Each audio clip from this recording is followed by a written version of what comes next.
You can unfortunately just put this movie into the category of wasted potential movies, movies that should have been great and really lived up to a great concept, but just fall flat. I first heard about this film about a year ago after it premiered at some festivals. What really set the knife up to be one that I wanted to keep my eyes on was its interesting concept. The basic setup: an African-American family in the middle of the night, they're sleeping, and a woman comes into their house, and the woman may or may not be attacking them. What are her motives for intruding? We don't know. Police get involved as we don't really know what happens, but she mysteriously falls and injures herself and may or may not pass out. And from there we have what I thought was going to be like a biting commentary on racial perceptions, racial bias, how people are so quick to assume a situation happened because this person is of X race. And unfortunately, it just falls flat of that. I don't think this movie is as gripping as it could have been. There's not a lot to chew on with the compelling story here. I found myself fairly unimpressed by the end of it. For a movie that has such a tight runtime, it is literally just about an hour, 15 minutes, and then there are credits about 7 minutes long. The runtime did leave a little bit more to be desired. I think this movie could have been longer and added more in it. But what really sets this movie down a frustrating path is the main decision made by one of the characters early on in the movie, early on in the story, that sets the rest of the movie down the path that it goes on.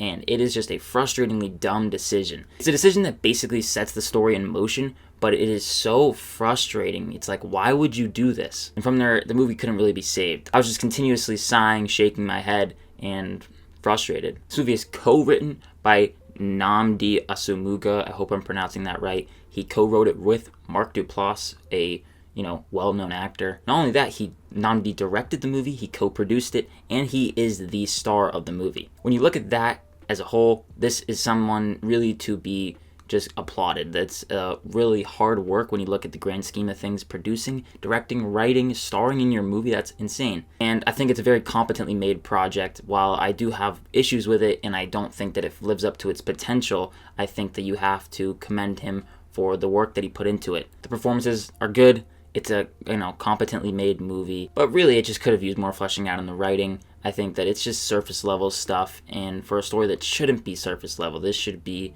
really something that you can bite into and chew on the commentary on society. So it's not as compelling, it's not as gripping. I was still curious to see how it was going to wrap up, and then by the end of it, I was just kind of like, oh. So I left unimpressed. I didn't find it to be as gripping, as compelling as I felt that it could have been. It really just could have used to be more fleshed out in the writing. It felt that there was a lot of untouched areas they could have dived deeper into and would have made for an overall more really thrilling film. There's just a lot left on the table. It's fine overall, but this could have been great. I'm going to give The Knife a C, and I would just recommend skipping this one. If the premise alone really does intrigue you, I guess you could give it a shot because it is a short movie. Maybe you'll find this movie more compelling than I did. If you've seen it, be sure to let me know your thoughts down below in the comments. I want to thank you so much for watching this video. If you did enjoy it, be sure to hit that like button and subscribe to the channel if you haven't already. And as always, look forward to more content coming soon. My name is Ben, people call me Meter, and I'll see you guys in the next one.